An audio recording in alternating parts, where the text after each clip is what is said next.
আওয়ামী লীগ ইস্যুতে মূলা ঝুলানো হয়েছে, জুলাই ঐক্য নেতাদের অভিযোগ। গণতন্ত্র প্রতিষ্ঠার প্রচেষ্টা অব্যাহত রাখার অঙ্গীকার ঐকমত্য কমিশনের। সাবেক এমপি সঙ্গীত শিল্পী মমতাজকে আদালতে তোলা হতে পারে আজ, 7 দিনের রিমান্ড চাইবে পুলিশ। বিলুপ্ত করা হলো এনবিআর, রাজস্ব আদায়ে কোনো প্রভাব পড়বে না, আশা অর্থ উপদেষ্টার।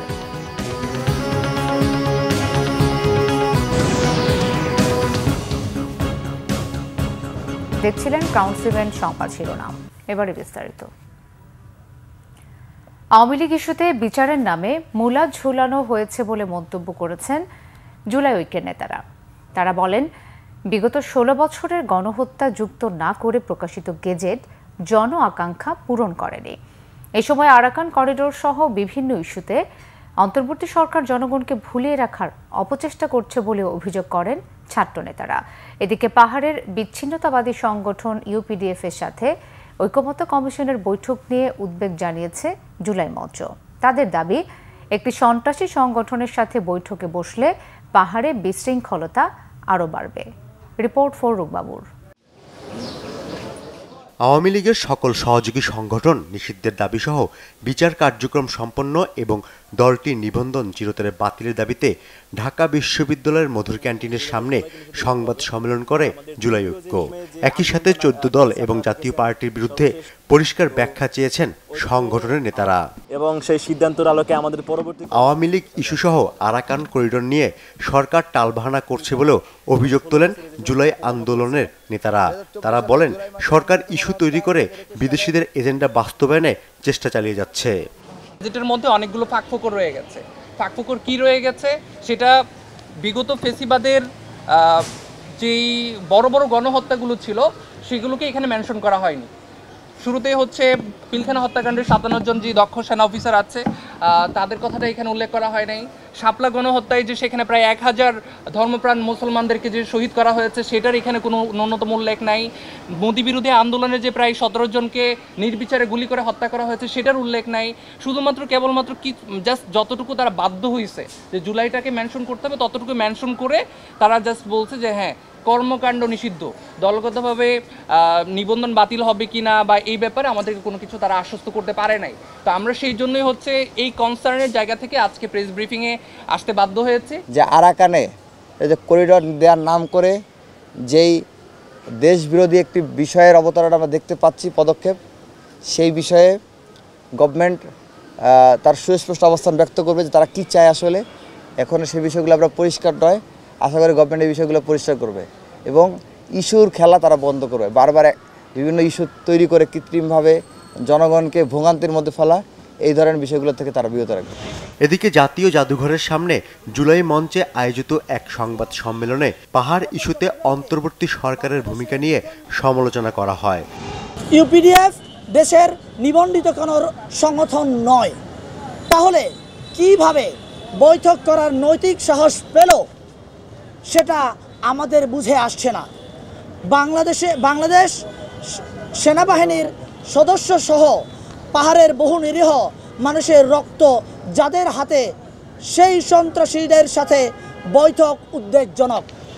জুলাই মঞ্চের নেতারা বলেন, ইউপিডিএফ রাষ্ট্র স্বীকৃতি কোনো সংগঠন নয়, তাদের সাথে সংলাপের সমালোচনা করেন নেতারা। অনতিবিলম্বে। ফররুখ বাবু, বাংলা ভিশন, ঢাকা। আগামী 16 মে আত্মপ্রকাশ করতে যাচ্ছে জাতীয় নাগরিক পার্টি এনসিপির যুব উইংস জাতীয় যুব শক্তি। মঙ্গলবার সকালে বাংলা মোটরে জাতীয় নাগরিক পার্টির কার্যালয়ে এক সংবাদ সম্মেলনে একথা জানানো হয়। জাতীয় নাগরিক পার্টির মুখ্য সমন্বয়ক নাসিরউদ্দিন পাটোয়ারি বলেছেন, গতানুগতিক যুব সংগঠন নয়, তরুণদের সমস্যা ও সম্ভাবনাকে কাজে লাগাতে দেশে ও বিদেশে বাংলাদেশি যুবকদের নিয়ে কাজ করবে জাতীয় যুব শক্তি, যাদের হাত ধরে নির্মিত হবে আগামীর বাংলাদেশ। যে কোনো অন্যায় অত্যাচারের বিরুদ্ধে রুখে দাঁড়াবে তরুণরা।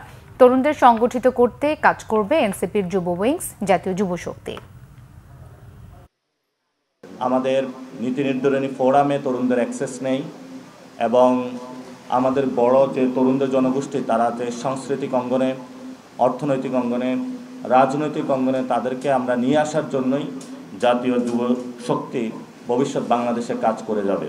শুক্রবার 16 মে 2025 সময় বিকাল 3টায় শহীদ আবরার ফাহাদ এভিনিউ গুলিস্তান ঢাকা, সেখানে হলো তাদের একটি বড় প্রোগ্রামের মধ্য দিয়ে আরও বড় আকারে বাংলাদেশের মানুষের সামনে হাজির হবে। জাতীয় ঐকমত্য কমিশনের সহ সভাপতি ডক্টর আলী রিয়াজ বলেছেন, আলোচনার মাধ্যমে দেশের নাগরিকদের অধিকার ও গণতন্ত্র প্রতিষ্ঠার প্রচেষ্টা অব্যাহত রাখা হবে। সকালে জাতীয় ঐকমত্য কমিশনের সাথে বাংলাদেশের কমিউনিস্ট পার্টি সিপিবির আলোচনায় তিনি কথা বলেন। ডক্টর আলী রিয়াজ বলেন, জাতীয় সনদ তৈরির মধ্য দিয়ে ভবিষ্যতের বাংলাদেশের পথরেখা কেমন হবে সেই লক্ষ্যকে সামনে রেখে কাজ করা হচ্ছে। বৈঠকে সিপিবি সাধারণ সম্পাদক রুহিন হোসেন প্রিন্স বলেন, প্রয়োজনীয় সংস্কারের বাইরে কোনো সংস্কার করতে গেলে সুষ্ঠু নির্বাচন ব্যাহত হতে পারে। সুষ্ঠু ও গ্রহণযোগ্য নির্বাচন দেওয়ার সংস্কার নিয়ে কাজ করা যেতে পারে বলেও মনে করেন তিনি। সিপিবির সাধারণ সম্পাদক বলেন, তার দল ঐকমত্য তৈরি করতে চায়, কিন্তু নানা আন্দোলনের ফলে জটিলতা তৈরি হয়েছে। সব দলের সম্মিলিত প্রচেষ্টায় দেশকে এগিয়ে নেওয়ার কথাও বলেন রুহিন হোসেন প্রিন্স। দিয়ে যে খসড়া উপস্থাপনা করেছেন, আমরা মনে করি এই যে একটা প্র্যাকটিস যেটা দাঁড়ালো এবং পরবর্তীতে অনেকগুলো কমিশন যে কথাগুলো নিয়ে এসেছে তার মধ্য দিয়েই অনেক সময় আমরা এগুলো চিন্তার মধ্যে ঢুকতে পারি না। সুতরাং এই চিন্তার মধ্যে আমরা যে ঢুকতে পারলাম এবং যদি এই চিন্তার মধ্যে দেশের মানুষকে ঢুকাতে পারি, সেইটা আমরা এক ধাপ অগ্রগতি বলে মনে করি। এই আলোচনা শেষ হবে এরকম মনে করার কোনো কারণ নেই। এটা একটা দীর্ঘ সংগ্রামের পথ, যে সংগ্রামের পথে আপনারা দীর্ঘদিন যাবত আছেন, বাংলাদেশের নাগরিকরা আছেন, বাংলাদেশের মানুষ লড়াই করেছেন, এবং এখন এই কাঠামোগত পরিবর্তনের জায়গাগুলোকে আরও সুনির্দিষ্ট করা এবং সেগুলি বাস্তবায়নের পথ খুঁজে বের করাটাই হচ্ছে আমাদের কাজ। দর্শক, এই মুহূর্তে সংসদের এলডি হলের সামনে আছেন আমাদের বিশেষ প্রতিনিধি ইমরুল কায়েস। সরাসরি কথা বলবো তার সাথে। কায়েস, বৈঠকের সবশেষ কি তথ্য আছে আপনার কাছে? ধন্যবাদ মিথিলা। আপনি জানেন যে বাংলাদেশের বর্তমান অন্তর্বর্তী সরকার যে সংস্কার প্রণয়নের লক্ষ্যে বেশ কিছু সংস্কার কমিশন গঠন করেছে। সেই সংস্কার কমিশনগুলো যে প্রস্তাবগুলো দিয়েছে তারই আলোকে ধারাবাহিকভাবে বিভিন্ন রাজনৈতিক দলগুলোর সাথে যে আলোচনা করছে ঐক্যমত্য কমিশন, তারই আলোকে আজকে বাংলাদেশের কমিউনিস্ট পার্টি সিপিবির একটি প্রতিনিধি দল জাতীয় সংসদ ভবন যে এলডি হল সেখানে এসেছেন। ঐক্যমত্য কমিশনের সাথে বৈঠকটি চলছে। সকাল 10টায় এই বৈঠকটি শুরু হয়েছে এবং বৈঠকটি এখন পর্যন্ত চলছে, অর্থাৎ এখন 2টা পার হয়ে গেছে, তারপরেও কিন্তু বৈঠকটি চলছে, অর্থাৎ একটা ম্যারাথন বৈঠক বলা চলে। সেখানে তারা দুই পক্ষে আলাপ আলোচনা করছেন। তো এখন পর্যন্ত যেহেতু বৈঠকটি শেষ হয়নি, সে কারণে তারা বের হয়ে আসেনি, এবং বের হয়ে আসলে গণমাধ্যমের সাথে কথা বলবেন। আমরা গণমাধ্যম কর্মীরা অপেক্ষা করছি। বৈঠকটি শেষে সিপিবির যে প্রতিনিধি দল রয়েছেন তারা কথা বলবেন। তবে বৈঠক শুরু হওয়ার আগে সিপিবির যে সাধারণ সম্পাদক রুহিন হোসেন প্রিন্স তিনি কথা বলেছেন, এবং জাতীয় ঐক্যমত্য কমিশনের যে সহসভাপতি অধ্যাপক আলী রিয়াজ তিনিও কথা বলেছেন। তো তখন রুহিন হোসেন প্রিন্স যে কথাটি বলেছেন, আপনি সংবাদে যেটি বললেন, তার পাশাপাশি তিনি বলেছেন যে জাতীয় নির্বাচনকে সামনে রেখে যে ধরনের সংস্কারগুলো জরুরি দরকার সেই বিষয়গুলোতে সিপিবি গুরুত্ব দেবে, এবং আজকের আলোচনা তারা সেই বিষয়গুলোই তুলে ধরবে। কারণ তারা বলছেন যে যদি এই সংস্কার প্রক্রিয়াটি নিয়ে সময় লাগে, অর্থাৎ দীর্ঘসূত্রিতার সৃষ্টি হয়, তাহলে নির্বাচন কেন্দ্রিক যে সমস্যাগুলো আছে সেগুলোর উদ্ভব ঘটবে। সে কারণে তারা নির্বাচন করার জন্য একটি সুষ্ঠু সাবলীল নির্বাচন করার জন্য যে ধরনের সংস্কার প্রয়োজন সেই বিষয়টিতেই তার দল গুরুত্ব দেবে। আর জাতীয় ঐক্যমত্য কমিশনের যে সহসভাপতি অধ্যাপক আলী রিয়াজ তিনি বলেছেন যে বাংলাদেশের ভবিষ্যতের যে পথরেখা ঠিক করার জন্য যে বিষয়গুলো দরকার সেই বিষয়গুলোই আলোচনায় প্রাধান্য পাবে। তো আমরা আশা করছি যে বৈঠকটি কিছুক্ষণের মধ্যে শেষ হবে, এবং শেষ হলে তখন গণমাধ্যমের সাথে তারা কথা বলবেন। তখন কথা বলে আমরা জানিয়ে দিতে পারবো যে আরো কোন কোন বিষয়ে আসলে তারা আলাপ আলোচনা করেছেন। তো মিত্রা, এই ছিল এখানকার সর্বশেষ পরিস্থিতি। কায়েস, আপনাকে ধন্যবাদ। দুদকের করা দুর্নীতির মামলায় ডক্টর জোবায়দা রহমানের 587 দিনের বিলম্ব মওকুফ করে আপিল করার অনুমতি দিয়েছে হাইকোর্ট। দুর্নীতির মামলায় 3 বছরের সাজার বিরুদ্ধে আপিল করেছেন বিএনপির ভারপ্রাপ্ত চেয়ারম্যান তারেক রহমানের স্ত্রী ডাক্তার জোবায়দা রহমান। সকালে হাইকোর্টের সংশ্লিষ্ট শাখায় এই আপিল করেন তিনি। বিচারপতি খসরুজ্জামানের একক বেঞ্চে এই আবেদন করা হয়েছে বলে জানিয়েছেন ডাক্তার জোবায়দা রহমানের আইনজীবী ব্যারিস্টার কায়সার কামাল। 2023 সালের আগস্টে জ্ঞাত আয় বহির্ভূত সম্পদ অর্জনের মামলায় বিএনপির ভারপ্রাপ্ত চেয়ারম্যান তারেক রহমানের 9 9 বছর ও তার স্ত্রী ডাক্তার জুবাইদা রহমানের 3 বছরের কারাদণ্ড দিয়েছিল আদালত। 2007 সালের 26 সেপ্টেম্বর রাজধানীর কাফরুল থানায় মামলাটি করে দুর্নীতি দমন কমিশন দুদক। মানিকগঞ্জ 2 আসনের আওয়ামী লীগের সাবেক এমপি ও সঙ্গীত শিল্পী মমতাজকে আদালতে তোলা হতে পারে আজ। তার বিরুদ্ধে 7 দিনের রিমান্ড চাইতে পারে পুলিশ। গত রাতে রাজধানীর ধানমন্ডি এলাকা থেকে তাকে গ্রেফতার করা হয়। ঢাকা মহানগর গোয়েন্দা পুলিশের ডিবির যুগ্ম কমিশনার মোহাম্মদ নাসিরুল ইসলাম মমতাজের গ্রেফতারের বিষয়টি নিশ্চিত করেছেন। তিনি জানান, ধানমন্ডির 2 নম্বর রোডে স্টার রেস্টুরেন্ট অ্যান্ড কাবাবের পেছনের একটি বাড়ি থেকে রাত 12:15টার দিকে মমতাজকে গ্রেফতার করা হয়।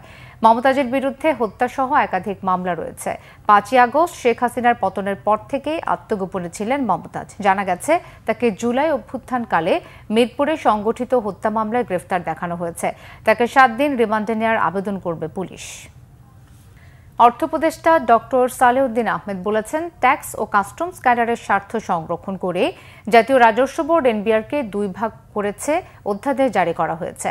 এ কারণে রাজস্ব আদায়ে অধ্যাদেশের কোনো প্রভাব পড়বে না বলেও তিনি মনে করেন। ক্রয় সংক্রান্ত উপদেষ্টা কমিটির বৈঠকের পর সচিবালয়ের ব্রিফিংয়ে অর্থ উপদেষ্টা জানান, রাজস্ব আদায় হতাশাব্যঞ্জক নয়। গতবারের তুলনায় এবার তা 2% বেশি হয়েছে। অর্থবছর শেষে তা আরও বাড়বে বলেও আশা প্রকাশ করেন তিনি।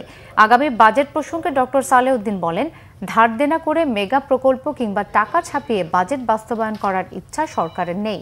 বাজেট ছোট না বড় হবে তা জানতে কিছুদিন অপেক্ষা করার পরামর্শ দেন অর্থ উপদেষ্টা। রাজস্ব আদায়ে কোনো প্রভাব না হওয়ার আমরা এই পর্যন্ত যেটা অলরেডি কিন্তু রাজস্ব আদায় গতবারের তুলনায় 2% কিন্তু বেশি হয়েছে। খুব হতাশাব্যঞ্জক না, আমি আরও এক্সপেক্ট করছি অ্যাটলিস্ট গতবারের চেয়ে কম তো হবে না, যে বলে 2% গ্রোথ। আর মোটামুটি আমরা বাজেটটাকে তো আমরা একটু বাস্তবায়ন করব, একটু বিরাট একটা গ্যাপ নিয়ে আর করবো না। প্রকল্প ইডিপিটা আমরা একটু বাস্তবায়ন করব। আমরা অত্যন্ত বাস্তব প্রজেক্টে বড় বড় মেগা প্রজেক্টে ধার করে ডেফিসিট দিয়ে এগুলি করব না। ইশরাক হোসেনের শপথ নিয়ে গড়িমসি করে স্থানীয় সরকার মন্ত্রণালয় ক্ষমতার অপব্যবহার এবং আদালতের রায়কে অবজ্ঞা করছে বলে মন্তব্য করেছেন আইন ও সংবিধান বিশেষজ্ঞরা। মন্ত্রণালয় নির্বাচন কমিশনকে আপিলের জন্য চাপ দিতে পারে না বলেও মনে করেন ব্যারিস্টার আতিক রহমান। আর সংবিধান বিশেষজ্ঞ ডক্টর শাহদিন মালিক বলেছেন, নির্বাচন কমিশন প্রজ্ঞাপন জারির পরেই শপথের আয়োজন না করে স্থানীয় সরকার মন্ত্রণালয়ের দায়িত্বে অবহেলা করেছে। মিরাজ হোসেন কাজীর রিপোর্ট। 2020 সালের 1 ফেব্রুয়ারি ঢাকা দক্ষিণ সিটি কর্পোরেশন নির্বাচনের ফলাফল ছিনিয়ে নেওয়ার অভিযোগে তখনই মামলা করেছিলেন বিএনপির মেয়র প্রার্থী ইশরাক হোসেন। 5 বছর পর আদালত আগের ফল বাতিল করে ইশরাক হোসেনকে মেয়র হিসেবে ঘোষণা করে রায় দেন। রায়ের আলোকে নির্বাচন কমিশন প্রজ্ঞাপন জারি করলেও স্থানীয় সরকার মন্ত্রণালয় টালবাহানা করছে। নির্বাচন কমিশন নতুন করে কোনো আপিল করবে কিনা ইসির কাছে লিখিতভাবে জানতে চেয়েছে মন্ত্রণালয়। আদালতের রায় ও নির্বাচন কমিশনের প্রজ্ঞাপন জারির পরই স্থানীয় সরকার মন্ত্রণালয়ের দায়িত্ব হলো বিজয়ী প্রার্থীকে শপথ গ্রহণের ব্যবস্থা করা, কিন্তু মন্ত্রণালয় তা না করায় উদ্দেশ্যমূলক বলছেন আইন বিশেষজ্ঞরা। নির্বাচন কমিশন যখন বিজ্ঞপ্তি দিয়ে দিয়েছে, তার অর্থ তারা আপিলের বিরুদ্ধে সিদ্ধান্ত নিয়েছে। আপিল করলে তো বিজ্ঞপ্তি হতো না। তো নির্বাচন কমিশন স্পষ্টতই স্থানীয় সরকার মন্ত্রণালয়ের বোঝা উচিত ছিল যে নির্বাচন কমিশন আপিল করবে না, তাই তারা বিজ্ঞপ্তি দিয়েছে। তবে স্থানীয় ওই বিজ্ঞপ্তির পরে স্থানীয় সরকার মন্ত্রণালয় তার যেটা দায়িত্ব সেটা পালনে উদ্যোগী হওয়া উচিত ছিল। এটা অলরেডি একটা এস্টাবলিশ রায় হয়ে গেছে, সেখানে এটাকে কিন্তু আমার মনে হয় যে একটা কোর্টের যে একটা রায় প্রদত্ত হলো এবং ওই যে ইলেকশনটাতে করাপশন হয়েছিল, রিগিং হয়েছিল, বেআইনিভাবে প্রচুর ভোট পড়েছিল, এটা লফুল একটা জাজমেন্টকে কিন্তু ওনারা এই স্থানীয় সরকার মন্ত্রণালয় এটাকে কিন্তু ডিবার করার চেষ্টা করছে। বিচার প্রক্রিয়ার টেকনিক্যাল কোনো ইস্যু নিয়ে ন্যায় বিচার প্রাপ্তিতে বাধাগ্রস্ত হয় এমন কোনো কার্যক্রম মন্ত্রণালয়ের এখতিয়ার বহির্ভূত বলে মনে করছেন এই আইনজীবী। এটা আমার কাছে মনে হচ্ছে একটু দুরভিসন্ধিমূলক একটা আচরণ আমার কাছে মনে হচ্ছে এখানে স্থানীয় সরকার মন্ত্রণালয় থেকে। এবং এটা we all know actually what happen, কী হয়েছিল ওখানে। নেভারদিলেস এটা কোর্টের মাধ্যমে প্রমাণিত হয়েছে এবং আমরা এটা কোর্টের ভাষায় যদি বলি ম্যালাফাইডি ইন্টেনশন ইমিডিয়েটলি অ্যান্ড এক্সপেডিশিয়াসলি হয়, হাইকোর্টে কিন্তু উনি প্রতিকার চাইতে পারেন। সো আমার কাছে মনে হয় this all of unfair practice হচ্ছে মনে হচ্ছে এখানে। ইশরাক হোসেনকে শপথ গ্রহণে বাধা দিয়ে মন্ত্রণালয় ও একটি রাজনৈতিক শক্তি পলাতক আওয়ামী লীগও তখনকার বিতর্কিত নির্বাচন কমিশনের পক্ষে অবস্থান নিচ্ছে কিনা এমন প্রশ্ন সংশ্লিষ্টদের। মিরাজ হোসেন গাজী, বাংলা ভিশন, ঢাকা। রাজনৈতিক দল হিসেবে জামাত ইসলামের বাতিল হওয়া নিবন্ধন ফিরে পেতে আপিলের শুনানি আগামীকাল বুধবার পর্যন্ত মুলতবি করেছে আপিল বিভাগ। প্রধান বিচারপতি ডক্টর সৈয়দ রিফাত আহমেদের নেতৃত্বাধীন 4 সদস্যের আপিল বেঞ্চে সকালে শুনানি শুরু হয়। জামাত ইসলামের পক্ষে শুনানি করেন ব্যারিস্টার এহসান সিদ্দিকী। শুনানিতে আইনজীবীরা বলেন, নির্বাচন কমিশন জামাতের নিবন্ধন বাতিল বৈধ প্রক্রিয়ায় করেনি। নিবন্ধন বাতিল করে হাইকোর্টের দেয়া রায়ের পর নির্বাচন কমিশন জামাত ইসলামের নিবন্ধন বাতিল করে দেয়, কিন্তু তখন আপিল আবেদন বিচারাধীন ছিল। এমনকি যারা জামাতের বিরুদ্ধে রিট করেছিল তারা তা করার অধিকার রাখেন না। গত 7 মে রাজনৈতিক দল হিসেবে জামাতে ইসলামের বাতিল হওয়া নিবন্ধন ও প্রতীক ফিরে পেতে আপিল শুনানির জন্য মঙ্গলবার দিন ধার্য করে আপিল বিভাগ। গত বছরের 22 অক্টোবর রাজনৈতিক দল হিসেবে জামাতে ইসলামের বাতিল হওয়া নিবন্ধন ফিরে পেতে খারিজ হওয়া আপিল পুনরুজ্জীবিত করে আপিল বিভাগ। সংবাদ শেষ করব ক্রাউন সিমেন্ট শিরোনামগুলো আরও একবার জানিয়ে। আওয়ামী লীগ ইস্যুতে মূলা ঝুলানো হয়েছে, জুলাই ঐক্য নেতাদের অভিযোগ। গণতন্ত্র প্রতিষ্ঠার প্রচেষ্টা অব্যাহত রাখার অঙ্গীকার ঐকমত্য কমিশনের। সাবেক এমপি সঙ্গীত শিল্পী মমতাজকে আদালতে তোলা হতে পারে আজ, 7 দিনের রিমান্ড চাইবে পুলিশ।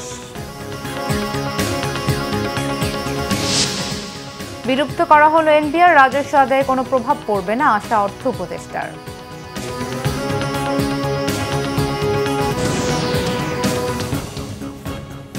এই ছিল এখনকার মতো। পরের সংবাদ বিকেল 4টায়, এর আগে 3টায় রয়েছে নিউজ টপ 10 দেখার আমন্ত্রণ রইল। এছাড়া বাংলা ভিশন সংবাদ ও সংবাদ সংশ্লিষ্ট অনুষ্ঠান দেখতে ভিজিট করুন www.bvnews24.com ও facebook.com/banglavisionnews এবং সাবস্ক্রাইব করুন youtube.com/banglavision।